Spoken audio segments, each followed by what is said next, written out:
스타카토 제46회 두 번째 핫이슈를 시작하겠습니다. 두 번째 핫이슈는 우리 가까이 있는 기관, 그러나 멀리 있는 기관, 도대체 뭐 하는 기관인지는 알 수 없는데 도대체 뭐 하는 기관인지를 가르쳐주지 않는 기관, 국정원에 대해서 살펴보도록 하겠습니다. 해킹 업무를 담당한 국정원의 임 과장이 자살로 세상을 뜬 지도 한참 지났습니다만은 미스터리는 계속 더욱더 불어나고 있습니다. 국회 안전행정위원회 전체 회의에서 이 미스터리들과 관련해서 7대 의혹을 제기하신 새정치민주연합의 정청래 의원을 오늘 모셨습니다. 어서 오십시오. 네, 안녕하십니까. 예. 이 시대 참 수사관 정청래입니다. 그러고 싶으세요? 아니, 경찰이 수사를 안 하니까 제가 수사하고 있어요. 자숙기간에 이렇게 열심히 국정을 수행하는 국회의원은 처음인 것 같습니다. 헌정사상 처음이라고 그러고요. 예. 헌정사상 또 저렇게 징계를 먹고 또 이렇게 하는 경우도 헌정사상 최고위원이 징계를 먹은 게 최초의 일이고 징계 중에도 이렇게 열심히 의정활동하는 것도 처음이고 헌정사상 최초라고 합니다. 아니 뭐 당에서 징계한 게 의정활동하지 말라는 건 아니니까. 아니고 최고위원 직무하고 지역위원장 당직이 정지됐고요. 당직만. 그래서 재미난 일이 있었어요. 안철수 의원이 지금 이 정보지키기 위원장이잖아요. 위원장이죠. 국정원 예. 해킹 사건 진상조사위원장인데 저를 보고 탐이 났는지 위원으로 참여달라. 그래서 제가 당직 정지 상태입니다. 그건 당직입니다. 그래서 제가 할 수가 없습니다. 하고 정중히 사양했더니 난감한 표정을 짓더군요. 새롭게 임명하는 당직은 해당되지 않는 거 아니에요? 왜냐하면 당직 6개월은 6개월 동안 뭘 해도 맡으면 안 돼요. 그런데 그래서 제가 그랬죠. 거기는 못 들어가지만 안행위 간사로서 활동하겠다. 그래서 항상 제가 얘기를 할 때는 안행위 간사로서 말씀드립니다. 이렇게 얘기를 합니다. 그래서 이제 지금 자숙기간 어쨌든 간에 열심히 하시면서 7가지 의혹을 주장하셨어요. 7가지 의혹을 말씀드리기 전에 예. 이게 가닥을 좀 잡자면 예. 임 과장의 변사 사건은 사실은 지엽적인 거예요. 본질은 아닙니다. 예. 국정원 해킹 사건 이것이 이제 본질인데, 근데 우리가 정리할 필요가 있는 것이 국정원 해킹 사건과 관련해서 실제로 우리가 야당이 잘 못한 게 있는데 핵심은 저는 4가지라고 봅니다. 이걸 먼저 본질적인 것을 좀 정리했으면 좋겠어요. 첫 번째, 왜 하필이면 총선 전 대선 전에 구매했거나 구매를 시도했는가? 이 질문에 국정원이 답변을 해야 되는데 국정원이 코미디 같은 답변을 했죠. 할인 기간이라서. 네, 이렇게 답변을 했답니다. 상줘야 되겠네, 세금 아꼈다고. 그렇습니다. 그리고 두 번째는 굉장히 심각한 거예요. 제가 정보위 간사를 해봤기 때문에 그런데 국내 사찰을 안 했다라고만 변명하면 될 것을 해킹 프로그램으로 대북 첩보를 얻었다. 대북 첩보를 얻었다. 대북용이었다. 이렇게 자뻑을 하는 것은요, 정보기관으로서 있을 수 없는 일입니다. 그러니까 이 부분을 가지고도 책임자 문책을 해야 됩니다. 왜냐하면 북한은 적이에요. 우리의 적. 정보 입장에서는. 국정 입장에서는. 그런데 니네들 우리 이걸로 지금 정보 얻고 있거든? 하고 스스로 정보를 유출하는 기관이 어딨냐고요. 이거는 제가 이 말이 왜 심각한지를 이 자리에서 말할 수는 없어요. 저도 보안을 지켜야 되기 때문에. 엄청난 국익상의 손해를 본 겁니다. 그러니까 심지어 국정원 요원들은 아이오라고 그러죠. 네. 자기 얼굴도 드러내지 못하게 돼 있잖아요. 그렇습니다. 그렇죠. 기자들도 촬영할 때 뒤통수만 찍게 돼 있죠. 근데 우리가 어떤 그 수단을 통해서 어떻게 해서 니네들한테 정보를 캐내고 있어라는 것들 많잖아요. 공표한 거잖아요. 그렇습니다. 바보 같은 짓이지. 이거는 계산할 수 없는 엄청난 국익적 손해입니다. 그게 사실이라 하더라도 이게 사실인지 아닌지 모르겠지만 그러니까 적을 이롭게 하는 행위를 내자를 뭐라 그래요? 이적행위. 이적행위입니다. 그리고 세 번째, 그렇게 쉬운 질문은 저한테 하지 마세요. 제가 지금 이적행위라는 거 다 중언부언하지 마세요. 자, 그리고 세 번째는 뭐냐면 국정원 정보위원들의 기본 수칙은 뭐냐면 드러내지 않는다. 흔적을 남기지 않는다. 음지에서 일해야 되는 거죠. 그렇습니다. 근데 그것도 이탈리아 사기업 해킹팀이라는 회사에 우리 국가정보원이 이런 것을 통해서 정보를 얻으려고 그런다 하는 것을 이메일을 주고받았어요. 그래서 이번에 또 그 해킹팀이 해킹당해가지고 이게 다 드러난 거 아닙니까? 그렇죠. 이거는 완벽하게 실패한 공작이고 공작으로서는 있을 수 없는 거죠. 이 부분도 국정원이 책임을 져야 되고 책임을 물어야 돼요. 저도 임 과장 사건을 추적하고 계속 공개하고 공격하면서 이 본질을 흐리는데 내가 이를 담당하는 건 아닌가? 라는 생각을 계속 했지만 할 수밖에 없었는데 저는 꼬리를 흔들어서 몸통을 잡는다. 라는 전략이었기 때문에 할 수밖에 없었지만 지금 말씀드린 이러한 해킹 사건과 관련한 국정원의 본질적인 질문 그리고 본질적인 문제 제기 이런 부분은 항시도 잊어서는 안 굉장히 되겠습니다. 중요한 그 지적인 것 같아요, 진짜. 그 사실은 어떻게 보면은 언론에서도 그렇고 잠깐 예. 또 하나. 예. 제가 정보위 야당 간사를 했잖아요. 예. 그러면 예산결산 소위원장을 한 겁니다. 예. 저만큼 국정원 예산에 대해서 속속들이 아는 사람이 없어요. 그런데 어떠한 예산으로도 해킹 프로그램을 사는 것은 불법입니다. 예. 그 자체가 범죄 행위입니다. 이것은 국가재정법 위반 소지가 농후하죠. 그래서 지금까지 말씀드린 이 네 가지에 대해서 국정원은 계속 우리가 국정원에 대해서 물어야 되고 국정원이 여기에 응당한 답변을 해야 되고 그렇지 않은 부분에 대해서는 책임을 지고 아니 근데 뭐 마지막 네 번째 같은 경우는 비단 뭐 이 네 번째 사안에 관해서만 그런 것이 아니라 국가 안보를 위해서는 어쩔 수 없이 필요했다. 이게 사실 전가의 보도처럼 활용되어 온 어떤 변명이잖아요. 그 카테고리에 들어가지 않습니다. 그래요. 네. 국가 안보를 위해서라도 위해서도 이거는 안 되는 겁니다. 적국을 해킹할 수도 없는 거예요. 그렇습니다. 그래서 보통 국정원에 우리가 또 해서는 안 되는 싸움이 있어요. 자료 제출 싸움을 하면 안 됩니다. 네. 국정원은 국가안보상 자료 제출을 할 수 없음을 양해 바랍니다 하고 빨간 도장이 찍혀와요. 그러면 더 이상 진도를 나갈 수가 없어요. 그래서 자료 제출 싸움, 그 다음에 또 전문 용어 싸움 하면 국정원한테 무조건 집니다. 이 두 개는 해서는 안 되는 건데 공교롭게 이 두 가지를 중심으로 우리가 싸움을 한 셈이에요. 어쨌든 그 네 가지를 중심으로 한 사건의 본질을 우리가 반드시 늘 이제 상시적으로 염두에 두고 이제 있어야 된다는 전제를 하고 네. 지금 이제 임 과장의 그 사망 사건이 그 이후로 이제 약간의 뭐랄까요 좀 선정적이면서도 약간 음모론 비슷하게 흘러간 측면들이 있단 말입니다. 이제 그도 그럴 수밖에 없는 게 워낙에 좀 미스테리한 그런 오해의 소지들이 워낙에 많았죠. 국정원이 네. 명쾌하게 밝히지도 않았고. 그 출발이 뭐였냐면 이제 마티즈의 이른바 번호판부터 시작했었어요, 사실은. 네. 그렇잖아요. 근데 그게 사실은 그렇게 나온다면서요. 4시 55분에 집을 출발합니다. 네. 그리고 집을 나와서 좌회전을 해요. 예. 그리고 쭉 직진을 해요. 다시 우회전을 해요. 그리고 쭉 가는 거거든요. 그런데 5시 7분에 찍힌 CCTV를 저희가 봤어요. 봤는데 이제 새벽이잖아요. 예. 그러니까 차가 빨간색으로 안 나오더라고요. 그러니까 허연 뭐 이런 색으로 나오는 건데 그래서 번호판 부분은 뭐 잘 모르겠어요, 저는. 근데 이걸 폐차를 해버렸으니까 예. 그런 거고 사실은 이제 그 번호판 색깔은 뭐 경찰이 해명도 하고 이렇게 됐는데 경찰이 해명할 수 없는 사건이 터진 거죠. 마티 차량의 폐차였죠. 네. 거기서부터 의혹이 증폭되기 시작했죠. 예. 이 폐차된 사실을 제일 먼저 누가 알았게요? 폐차된 사실을. 네. 본인이 했다고 지금 얘기하려는 거 아니에요? 그렇습니다. 예. 뻔하지 뭐 그렇게 물을. 왜냐면 이 마티즈 차량에서 죽었는데 네. 이 마티즈 차량을 폐차할지 모르겠다는 이 감이 있더라고요. 감이 생기더라고. 그래서 우리 비서한테 마티즈 차량을 추적해라. 그리고 장례식 다음날 폐차됐잖아요. 예. 그 다음날 저희가 바로 알아냈어요. 그리고 이제 그것을 제가 자숙기간이잖아요.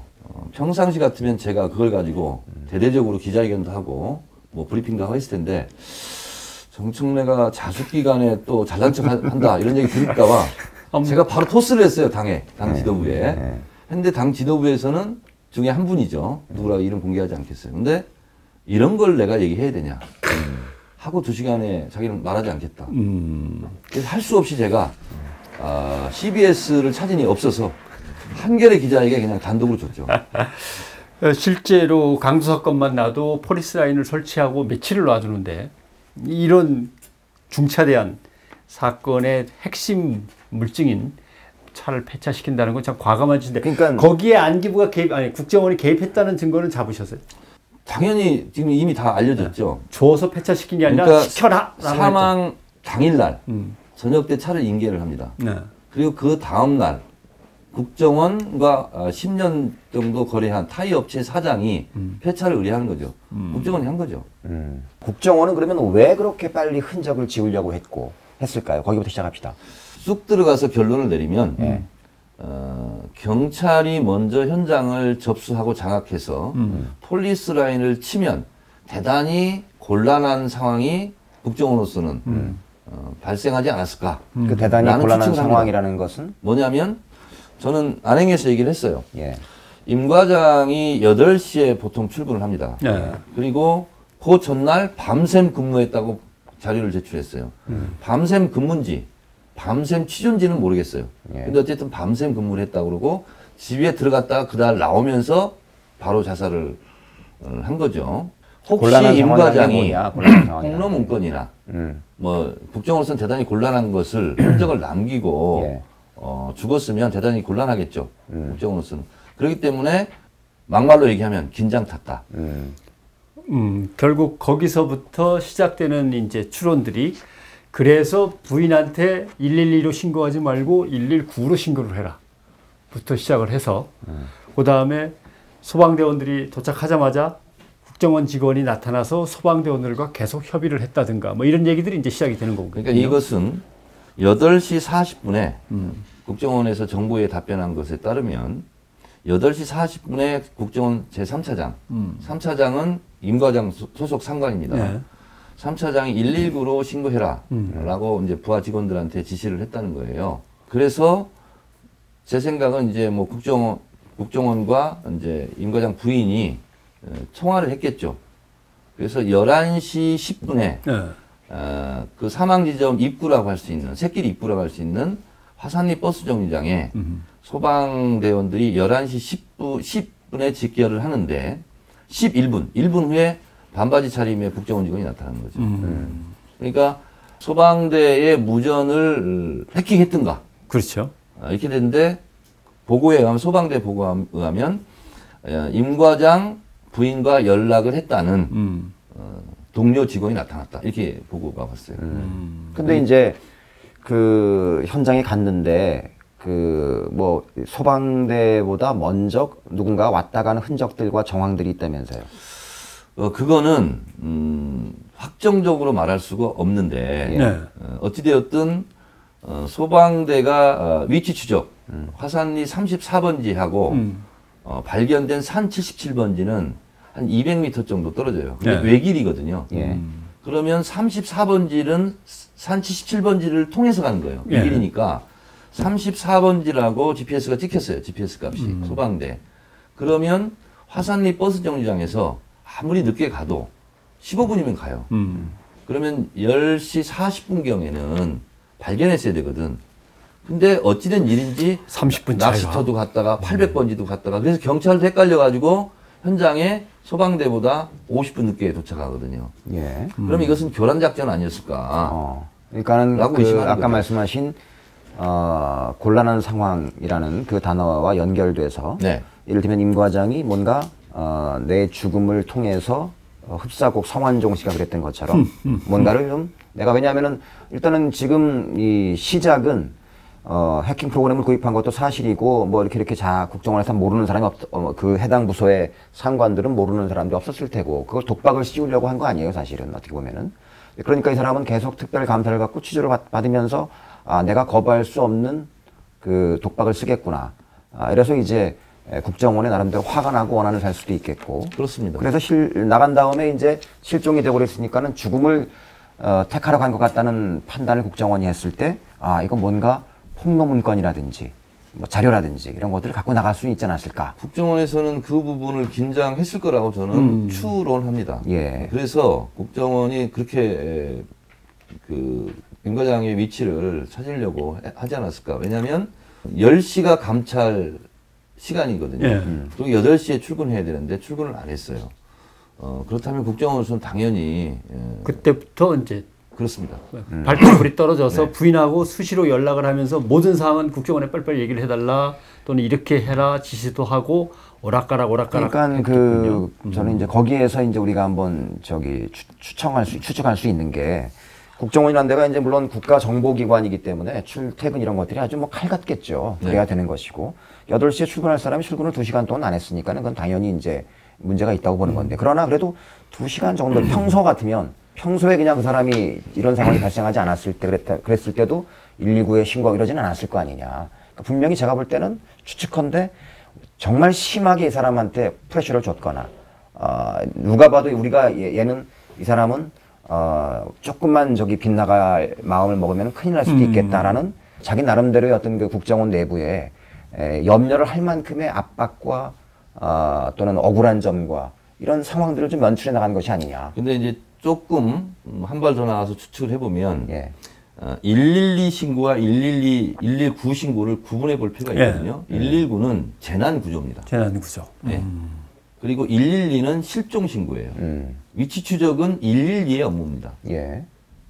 근데 119에 신고하라고 그래요. 그러니까 국정원이 기민하게 판단을 하지 않았을까 저는 이렇게 추측합니다. 결국은 아까 말씀하신 거와 연결을 지어 보면은 현장을 샅샅이 뒤지고 유류품을 조사하고 각종 증거, 지문 채취 등을 다 할 수 있는 조사 능력을 갖고 있는 경찰은 거기에 좀 안 왔으면 하고 소방대를 시켜가지고 소방대가 일단 찾기만 좀 하고 그 다음에는 국정원이 가서 먼저 뒤져보든지 그렇죠. 아니면 소방대마저도 빙빙빙 돌게 한 다음에 국정원이 아예 뒤진 다음에 그렇죠. 소방대를 통해서 나중에 경찰이 오게 하든지. 아까 이제 우리가 시작하기 전에 정 의원 잠깐 그런 얘기 하신 것처럼 그 번개탄을 4개나 피웠다면서요. 네. 그 번개탄 4개가 마티즈 경찰 주장입니다. 경찰 주장에 의하면 경찰이 국정원을 상대로 뭐 허위 주장할 일은 없잖아요. 하여튼 뭐 4개를 마티즈 차 안에 피웠다면 연기가 자욱해야 되는데 2개 내지 4개를 태웠다 이렇게 네. 정리하는 게 좋을 것 같아요. 예. 그러니까 그것도 정확하지가 않아요 지금. 오케이 네. 그렇습니다. 그러면 근데 연기 하나도 없었다면서요. 그러니까 제가 안행이 지리시에 갑자기 소방대원한테 제가 질문을 했어요. 네. 처음 연 소방관이 누구냐? 그랬더니 접니다. 열었을 때 연기가 자욱했냐라고 물었어요. 자욱하지 않았습니다. 그리고 거기서 냄새만 이제 매캐한 냄새가 좀 났다는 거예요. 근데 처음 문 연 분은 지문이 없습니다. 근데 두 번째 소방대 그 권모 소방사 그분만 지문이 있어요. 신문은 없어요. 그리고 식별불능한 지문이 17개가 나왔죠. 식별 불능한 지문이라는 것은 너무 국정원 조각 직원들은 나서 불가능하다는 뭐 뜻인가요? 쪽지문이라고 그러더라고요. 쪽지문. 조금 남은 거. 식별 불능이에요. 식별을 안 하려고 한 거예요. 식별불능이라고 얘기했습니다. 그러면 번개탄 피워보면 알지만 자취할 때 예. 뭐 하얀 연기가 확 이렇게 올라가지 않습니까? 그렇죠. 그러면 돌아가신 임 과장께서 너무 깔끔한 성격이어서 매캐한 연기를 싫어하시기 때문에 밖에서 다 눈물 나도록 피운 다음에 연기가 끝난 다음에 차 안으로 가지고 들어가시지 않는 한. 근데 자살하려고 하는 그러니까 마당에 누군가가 할줄 한번 모르지만 아까 이제 우리가 그래서 저기 했던 얘기는 누군가 한번 미리 열어봤다 그 사이에. 근데 저희도 당연히 그 답변을 듣고 네. 당황스럽더라고요. 그래서 그럼 당연히 추측은 누가 한번 열어서 연기를 뺐네 라고 생각할 수밖에 없잖아요. 번개탄이 2개 내지 4개가 탔으면 예. 그야말로 자욱해야 되잖아요. 이런 점이 풀리지 않는 의문이고 또 제가 단독으로 의혹을 제기한 것은 소방대가 도착하자마자 사진을 찍었어요. 예. 임 과장 시신을 찍었습니다. 네. 그리고 1시간 정도 후에 경찰이 가서 다 찍었어요. 두 사진을 제가 비교해 봤어요. 네. 달라요. 육안으로 봐도.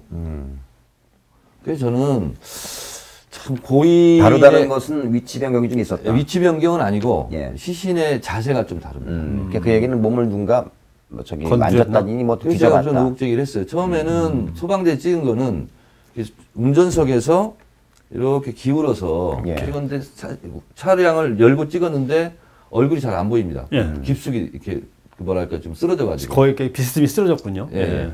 근데 경찰이 찍은 사진은 얼굴이 또 보이고 뭐 그래요. 두 사진을 공개하면 뭐 또 뭐 각도나 비대에 따라서 뭐 같다 다르다 뭐 주장을 할 수 있지만 느낌이라는 게 있잖아요. 예. 육안으로 봐도 이건 다르네 라는 것을 속 시원히 보여주지 그러니까 못하는 게 좀 답답합니다. 상식적으로 추론하면 마티즈라고 하는 작은 차에서 운전석을 열고 운전사의 몸을 뒤져야 되는데 운전사가 저쪽으로 푹 쓰러져 있으니까 그 좁은 차에 들어가서 할 수는 없고 뒤지면서 당겨가지고 제대로 앉혀놓은 다음에 뒤져보고 제자리에 안 갖다 놨으면 그런 일이 벌어지는 거죠. 자 그러면은 그 폐차를 한 이유가 빨리 서둘러서 폐차를 시킨 이유가 네. 자기들이 먼저 누군가가 그 도착해서 뭘 했다라는 흔적이 남았을까봐 그런 건가요? 그렇게 우리가 추측할 수 있고요. 예. 경찰 답변을 제가 그대로 말씀드리면 뭐 유가족들이 원했고 뭐 그래서 인계를 했다는 거예요. 근데 그것은 경찰이 책임을 피할 수 없는 것이 단순 변사 사건으로 조사를 마무리한 것을 인정한다면 그러면 그때까지는 차량을 통제하고 있어야 되거든요. 예. 근데 내사 종결을 하기도 전에 가장 강력한 증거물인 마티니 차량을 인계한 거죠. 국정원이 일종의 상급기관이라고 볼 수는 없지만 어쨌든 간에 거부할 수 없는 기관이잖아요. 그건 뭐 제가 경찰청장이 아니기 때문에 예. 뭐라고 말씀드릴 수 자, 없습니다. 근데 아니, 그, 잠깐만. 예.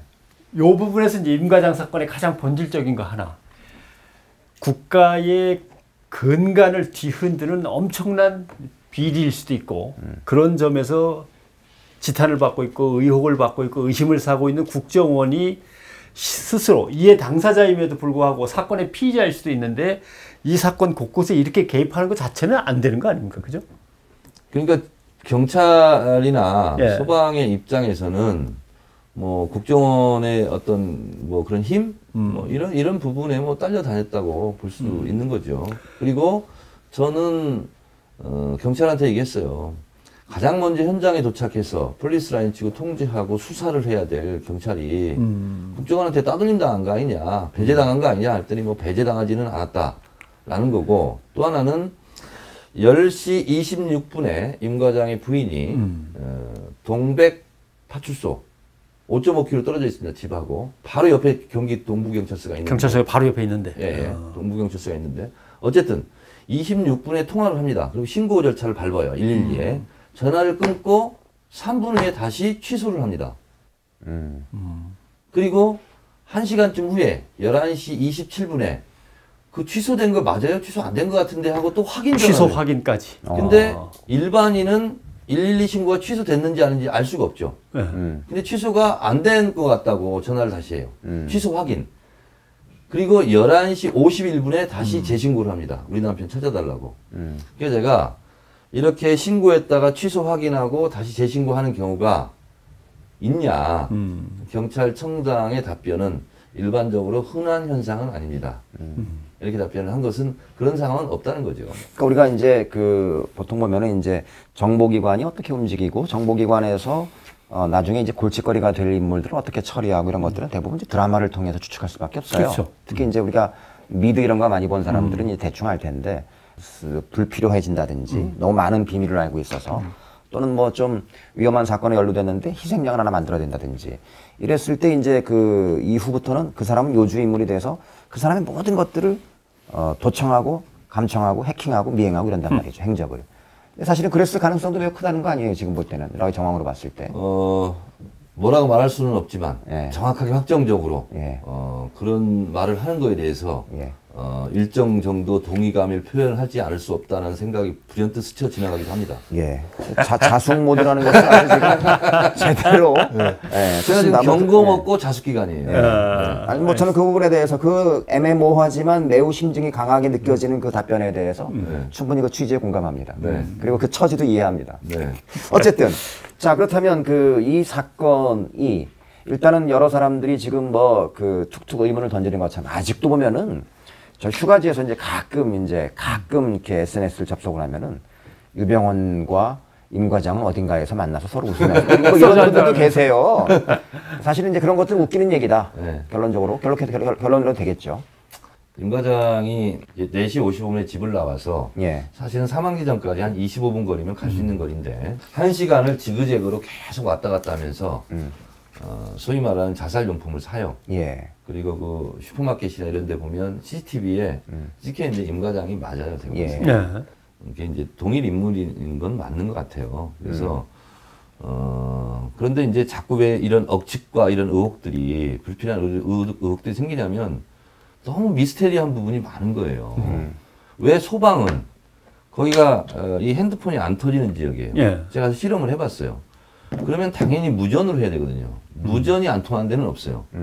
근데 왜 그 결정적인 순간에 거미줄을 쳤을까? 그리고 무전으로 하지 않고 핸드폰으로 해요. 그래서 119 소방대가 간 것은 차량을 발견하기 위해서 간 거 아니에요. 사람을 찾기 위해서 간 거 아니에요. 그렇죠. 그럼 자기들이 애써서 땀 흘리면서 갔는데 차량을 발견한 순간 차량 발견! 무전을 했을 거 아니에요. 시신 발견. 근데 차량과 사람을 찾았다 발견했다는 무전 녹취가 없습니다. 그 중요한 순간은 이걸로 했다는 거예요. 바로 누르면서 슉슉슉 하고서 차량 발견 이러면 되는데 네. 꺼내가지고 이렇게 눌러가지고 여보세요 이렇게 하고 시작을 그렇기 했다. 때문에 자기들도 헷갈려가지고 처음에 김민기 의원한테 시신 위치를 보고할 때 차량 뒷좌석에서 시신 발견, 하루 후에 앞좌석, 운전석에서 발견. 이렇게 자기들이 정정했는데 자기들이 헷갈렸다는 거 아니에요. 근데 아니 세상에 마티즈가 무슨 항공모함도 아니고 시신 위치를 헷갈려서 국회에 보고했다. 이것도 있을 수 없는 일이지만 어쨌든 그것을 자기들이 그렇게 헷갈려서 자료를 보고할 정도로 왜 유선 통화를 하냐고요. 그러니까 그 우리가 상상력을 발휘해 볼 수밖에 없는 그런 지점들이 몇 군데 있는데 결국 이제 한 군데로 귀결되는 게 뭔가 거부할 수 없는 어떤 세력이 그 상황을 거부할 수 없는 세력일 수도 있고 거북한 세력일 수도 있죠. 그렇게 하지 않아도 될 얘기들 꼭 했어야 돼요. 그래서 거기서 이를테면 현장 지휘 내지는 현장 통제 컨트롤 하면서 거기에 따라서 움직인 정황들을 우리가 상상해 볼 수 있지 않느냐라는 거죠. 그러니까 저는 10시 17분에 GPS 값이 떴고 화산이 34번지라면 금방 갈 수도 있는데 예. 오히려 국정원 직원이 와가지고 뭐 낚시터를 자주 간다든가 어디를 가져간다 이런 식으로 해서 헷갈리게 하지 않았을까 이런 추론을 하고요. 예. 경찰청장의 직접 진술에 의하면 국회에서 소방대와 8번 통화했답니다. 경찰도 못 찾은 거예요, 계속. 그러니까 8번이나 통화하면서 도대체 여기가 어디란 말이에요. 어디야? 더 올라가는 거야? 옆으로 가라는 말이야? 내려가라는 8번 말이야? 통화를 경찰이 해서 겨우겨우 간신히 소방보다 50분 늦게 출동했다는 거죠. 그러니까는 이제 종합해 보면은 누군가가 먼저 위치를 파악을 했고 이제 그 속에서 경찰이라든지 소방대가 먼저 도착해서 상황이라든지 또는 거기에 있는 그 실태를 파악하기 전에 먼저 누군가가 확인을 하려고 하는 목적의식을 가지고 움직인 정황들이 많고 그런 속에서 빨리 도착할지도 모르는 사람들을 계속 늦게 도착하게 하기 위해서 신고도 했다가 뭐 이러면서 부인은 부인대로 그렇게 해서 국정원이 통제를 했고 경찰청 답변은 이겁니다. 예. 왜 소방보다 50분에 늦게 출동했냐, 현장에 도착했냐, 경찰이 제일 먼저 도착했어야 되지. 그랬더니 최초로 경찰청 항의 방문했을 때 경찰청 차장 답변은 신고했다 취소하고 이래서 출동할 필요성을 못 느꼈다는 거예요. 그러니까요. 그러니까 어쨌든 간에 그렇게 교란하면서 자기들이 모든 정황과 상황과 또 현장을 파악한 다음에 안심해도 되겠다. 라고 하는 시간을 벌어야 되는 누군가들이 있었다는 거죠. 그러니까 이제 A 의원이 먼저 위치 추적을 어떻게든 하다 보니까 정확한 위치를 갖다 대충 짐작을 해서 보고를 하니까 기다려봐라. 시간을 갖다 우리가 끌어올 테니까 너는 빨리 현장에 가서 유류품 있는지 뭐 중요한 문건이 있는지 다 뒤져보고 어떤 현장 정리 좀 잘 좀 해봐라. 이렇게 한 다음에 부인한테는 112로 가지 말고 119로 가시오. 그 다음에 112 나중에 한 거 그거 취소 빨리 시키시오. 취소가 안 된 것 같은데 다시 한번 확인해서 취소시키시오. 등등등이 벌어지고 소방대 위치를 몇 번 돌리고 다 소방대 간 다음에 경찰 나중에 가도록. 그러니까요. 저는 이제 그 대목 그리고 이제 좀 격가질 수도 있는데 그 부인은 그때 이미 어쨌든 남편이 그렇게 됐다는 사실을 충분히 추측할 수 있었을 상황 아니에요. 국정원이 이제 얘기를 해줬다면. 어쨌든 사망 여부는 알 수 없을 수도 있겠으나 무슨 일이 벌어졌다. 어쨌든 8시에 칼같이 출근해야 될 남편이 출근하지 않은 상태. 그러니까 뭔가 이건 사고가 나지 않았을까라고는 분명히 생각할 수 있는 그리고 이제 시간이었죠. 저희 CBS가 저희란다 이제 저 제외사도 아니면서 그 CBS가 단독 보도한 거에 의하면은 그 전날 이 임 과장이 고향이 익산에 있는 어머니만 전화해서 엄마 나 죽으면 어떡할 거야 라고 하는 이미 그런 분위기가 집에서 며칠 동안 풍겼다는 거 아닙니까? 그럼 부인이 입장에서 봤을 때는 분명히 뭔 사건이 일어나겠구나 라고 했을 때 모든 것이 야당의 너무 지나친 추궁에 의해서 이루어졌다 라고 하는 주장이 이제 있는 건데 아니, 지금까지 정황은 국정원 내부 문제라는 거죠. 그럴 때 그런 사건이 분명히 사람의 육감이라는 게 있고 그런 건데 그럴 때마저도 누군가의 통제를 받으면서 신고를 갖다가 여기서 해야 되고 이렇게 꼭두가시처럼 움직여야 되는 그 부인의 마음은 어땠을까? 저는 그 생각이 문득 들어서 이제 그런 거예요. 내가 그 부인이라면 예. 남편이 집을 나갔는데 남편이 소속된 회사에서는 야 지금 큰일 난 상황이야 중요한 상황이야 라고 자꾸 압박을 넣으면 112에도 걸고 119에도 걸고 몇 번을 더 걸어서 우리 남편 아직 못 찾았냐? 그런 전화는 걸 것 같은데 취소 전화, 근데 취소 이게 확인 워낙에 공포스러운 조직이잖아요. 이 직장 자체가. 그래서 아마 거부하기는 좀 그랬지 않았을까 하는 생각이 드는데 어쨌든 자 그럼 다시 본질로 들어와서 본질로 가기 전에 몇 가지 하나 더 얘기하면 예. 제가 이제 임 과장이 4시 55분에 집을 나와서 네. 현장 도착하는 길을 그게 죽음의 길이라면 제가 그 죽음의 길을 똑같이 따라가 봤어요. 예. 그리고 수산대 가서도 가서 보고 쭉 봤는데 1시간을 그 일대를 뒤집니다. 마트별로 다니면서 이제 새벽이니까 문 안 연 데도 그렇죠. 있고 뭐 이렇게 있는데 근데 이제 저도 이제 실수를 할 수밖에 없었던 게 하나가 있는데 뭐냐면 경찰은 번개탄을 어디서 샀다, 몇 번째 샀다 이걸 얘기해 주잖아요. 그 슬쩍 보니까 아이엠마트야. 근데 CCTV를 따라보니까 아이엠마트가 딱 보이는 거예요. 네. 갔더니 거기를 안 파는 데였어요. 그러니까 뭐냐면 임 과장이 거기 들렀을 수도 있어요. 안 팔어. 안 팔아. 1.5km 떨어진 똑같은 IMC4 거기는 또 팔아요.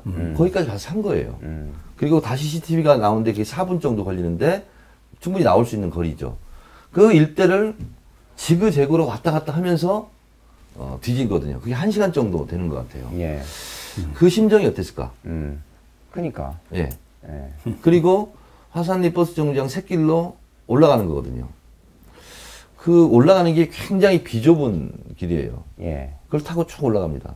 저는 제 차를 타고 가다 중간에 내렸어요. 막 긁히고 막 그러면 닫고 자칫하면 놈두렁 밭두렁 빠지고 갑니까? 막 예예. 그래서 내려서 저는 걸어서 끝까지 올라갔거든요. 차량 그냥 대기해 놓고. 왜냐면 더 올라가기가 좀 험한 길이라서. 근데 그 차가 잘 다니지 않는 그냥 길 같은 데를 타고 올라가서 거기서 이제 죽은 건데 본인도 어쨌든 애국심을 가지고 국가정보원 일을 했을 거 아닙니까? 그러게요. 근데 그런 임 과장이 죽음으로 내몰린 상황, 어쨌든 죽을 수밖에 없는 상황이기 때문에 본인이 죽은 거 아니겠습니까? 그러니까 이 사람은 지금 그 심정이 국정원에서 어땠을까? 평생 엔지니어였다는 거 아닙니까? 엔지니어들이 보통 어떤 회사 하든지 간에 제가 엔지니어를 폄하하자는 것이 아니라 기술자인 사람이 자 이런 공작을 하기 위해서 이런 것들을 해왔다는 기한을 하고 이런 기획을 하고 이럴 가능성은 거의 전무하잖아요. 그런 기획을 한 사람들이 야 이렇게 이런 것들을 한번 해보려고 하는데 이런 것들이 가능한지 알아봐 라고 제시를 받았을 가능성이 매우 큰 거 아닙니까? 누가 봐도. 그러니까 임 과장이 과장이잖아요. 예. 근데 본인 스스로 불법 예산이라 할 수 있는 해킹 프로그램을 구매하고 이메일 주고받고 본인이 전결사항은 아니잖아요. 그러니까요. 네. 누가 봐도 그 명백한 꼬리 자르기고 덮어 씌워서 네가 감당해라. 그래서 이제 뭐 그런 얘기를 직접 하지 않더라도 본인들이 그랬을 거 아니에요. 우리가 추측을 해보면은 야 이거 네가 왜 했어? 갑자기 아니 우리 그저께까지 시켰던 사람이 네가 이거 왜 했어? 네가 왜 시키지도 않은 일을 했어? 이러면서 이 사람은 이거는 내가 거부할 수 없이 내가 독박을 쓰게 되겠구나 라는 그 공포를 끊임없이 느끼면서 막다른 골목에 갈 수밖에 없지 않았느냐. 그래서 이제 우리가 국정원 아까 본질 막다른 골목이 아니라 예. 막다른 산길. 그러지 마요 좀. 왜냐면 산길이잖아 거기가. 어쨌든, 막다른 산길이라고 정정해 좋습니다. 주세요. 좋습니다. 막다른 산길. 좀 자숙 좀 하세요 좀 진짜. 자, 그래서 이제 국정원이 결국은 다시 아까 본질로 아까 처음에 우리 정 의원께서 잊지 말아야 될 본질 4가지를 말씀해 주셨는데 다시 이제 그 핵심으로 돌아와서 결국은 이제 이 죽음에 관한 미스테리는 어쨌든 서둘러서 국정원이 이제 마무리 지어서 자기들은 걱정할 만한 일이 없다는 걸 확인하고 이제 그런 과정을 하려다 보니까는 이제 수많은 의혹이 제기될 수밖에 없는 음모론이 나올 수밖에 없는 상황이 있었던 것 같고요. 그럼 죽음에 관한 것들은 대부분 이제 그렇게 성명이 좀 되는 것 같고 명쾌하지는 않지만 자 그러면은 국정원이 이번 사건에서 이제 본인들이 주장하는 것들이 임 과장의 죽음으로 이제 마무리되는 건 아니잖아요. 마무리하려고 그러죠 국정원. 그러니까요. 그렇게 마무리가 되게 내비둬서도 안 되는 거 아닙니까? 그렇습니다. 어떻게 해야 되는 거예요 이제? 지금 우리 당에 특별위원회가 꾸려져 있잖아요. 네. 거기서 계속 그 문제 제기를 해야 되는데 저는 이런 생각을 했어요. 전혀 주목하지 않았지만 어쨌든 국정원 이 해킹 프로그램 이걸로 대북용이었다라고 말한 순간 이거는 좀 황당할지 모르겠지만 장애투쟁감이에요. 저는 그 정도로 심각하게 보는 거예요. 왜냐하면 제가 다 말할 수가 없기 때문에 답답하긴 하지만 있을 수 없는 일이 벌어진 거예요. 정보기관에서. 그런 거고요. 또 하나는 총선 전 대선 전에 해킹 프로그램 세일 기간이기 때문에 할인 기간이기 때문에 구매하려고 했다? 이거 웃기는 거잖아요. 그러니까 그러면 바겐세일 국정원이냐는 거죠. 아니 그리고 이태리 그 회사는 왜 하필이면 그때 또 세일을 했냐고. 네? 아니 그러니까 선거용 어느 나라든지 간에 정보기관들이 선거에 좀 개입 좀 한다는 나라들한테 선거 전에 직접 세일하고 이러는 거 아니에요? 알아서 세일할 정도면 그 회사는 대단히 마케팅 능력을 갖고 있는 거죠. 한국에 얼마 후에 선거가 있으니까. 사실이라 해도 웃긴 놈들이고 거짓말이라고 해도 웃긴 놈들이네 진짜. 정리하자면 결국 국가 안보라고 하는 방패나 가면 뒤에 숨어서 예. 각종 아까 말씀하신 대로 예산과 관련된 법규는 물론이고 각종 규정이나 절차 등을 완전히 무시하면서 검증 요구에 대해서도 깔아뭉갤 수 있는 이런 국가기관이 국가에 존재해서야 되겠는가? 이건 수리해야겠다. 그래서 이제 수술해야겠다. 네. 그래서 이제 자료 제출을 처음에 이제 뭐 정치 쟁점으로 몰고 가지 않겠다 안철수 위원장이 그러다가 최근에 어떤 얘기를 했냐면은 강제 자료 제출도 뭐 검토해 보겠다. 강제 자료 제출이 가능해요? 불가능합니다. 네. 영어로 impossible. 근데 그런 얘기를 어떻게 했을까요? I don't know. 예. 강제로 제출하게 하겠다. 자꾸 그렇게 영어로 말씀하시면 우리들이 레벨이 디프런트해서 컨버세이션 임파서블하게 해드립니다.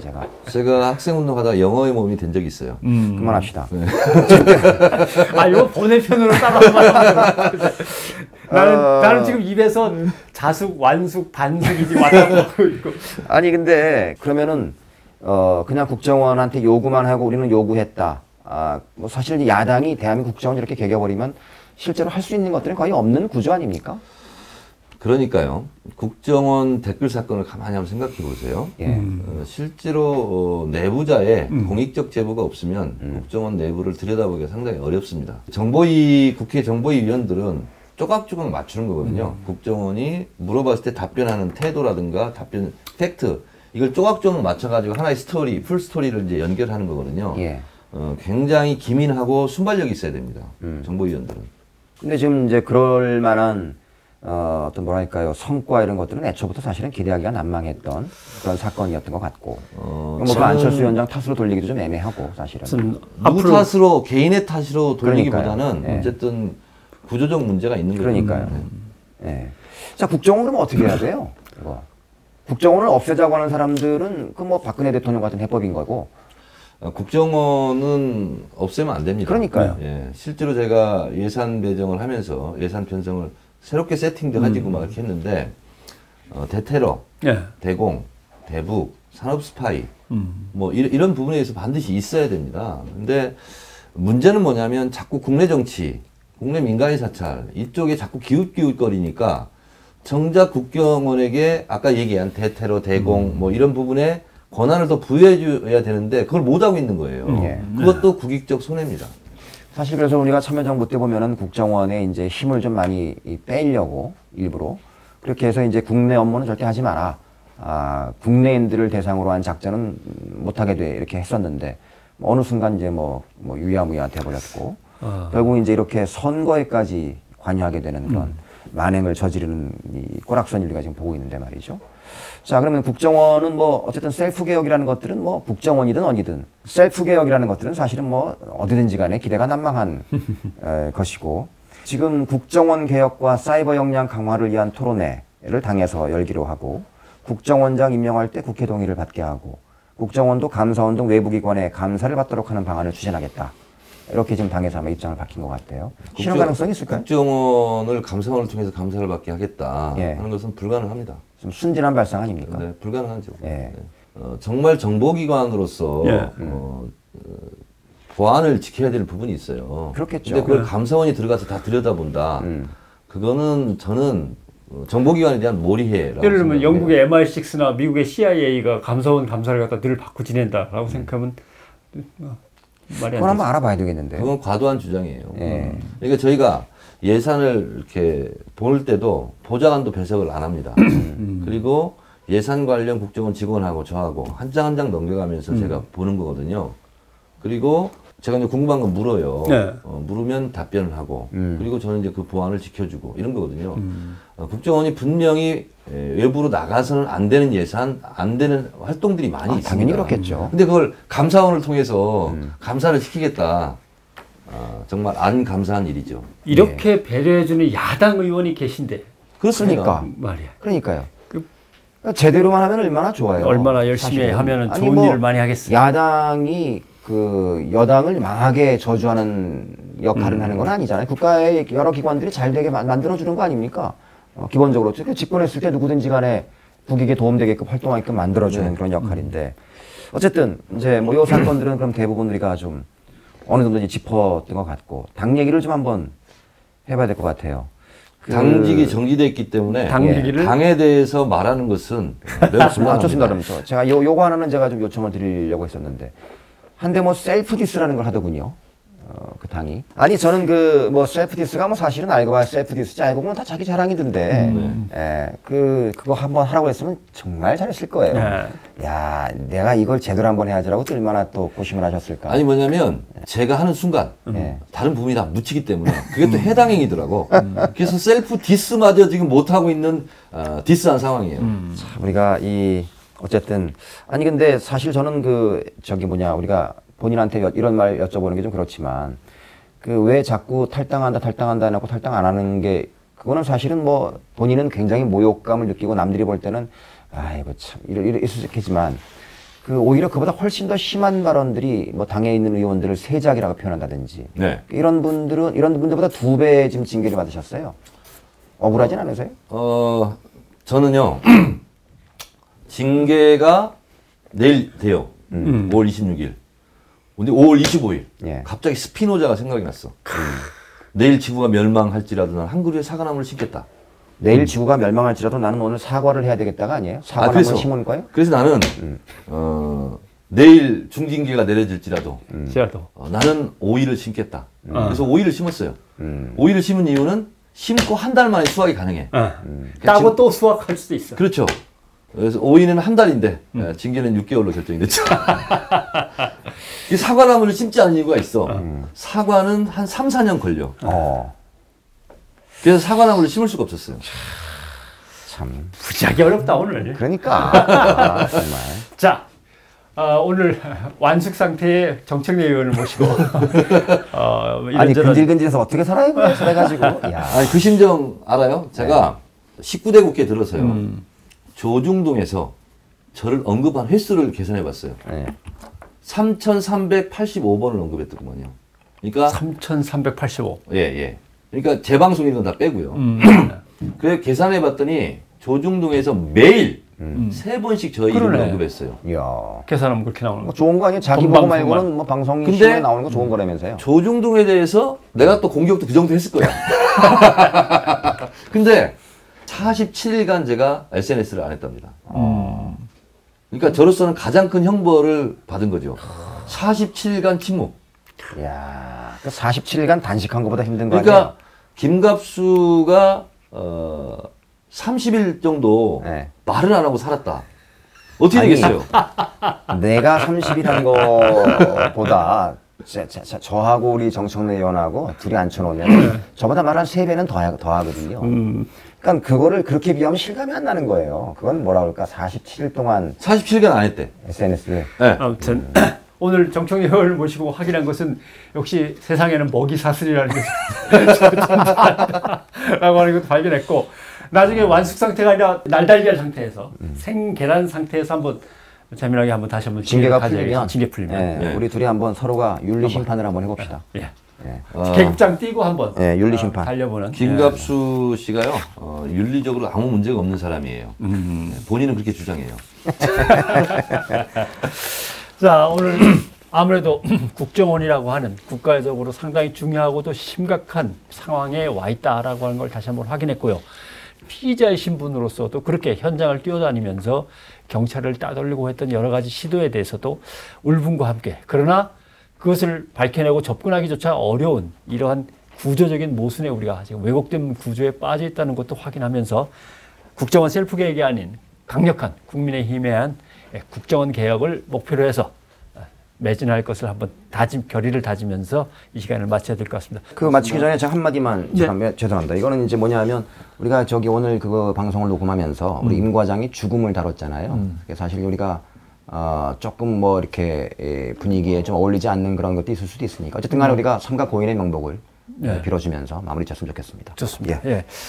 뭐 본인의 어떤 명예라든가 이런 거를 훼손하려는 의도가 있는 건 전혀 아니고 나름대로 진지하게 좀 다루고 싶은 만큼 다루고 또 어떻게 보면 이렇게 저도 여기서 잠깐 예. 김갑수 했으니까 저도 해야 되겠어요. 저는 임 과장의 그 죽음의 길을 뒤따라가면서 임 과장의 삶은 무엇이고 또 임 과장은 또 왜 죽음으로까지 몰릴 수밖에 없었을까.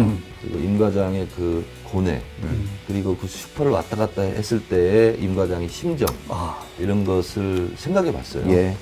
모든 걸 떠나서 한 남자, 남편, 아버지, 아들로서의 임 과장 개인의 영면을 우리 기원해야 되겠습니다. 예. 자 오늘 두 분 고맙습니다. 감사합니다. 네, 감사합니다.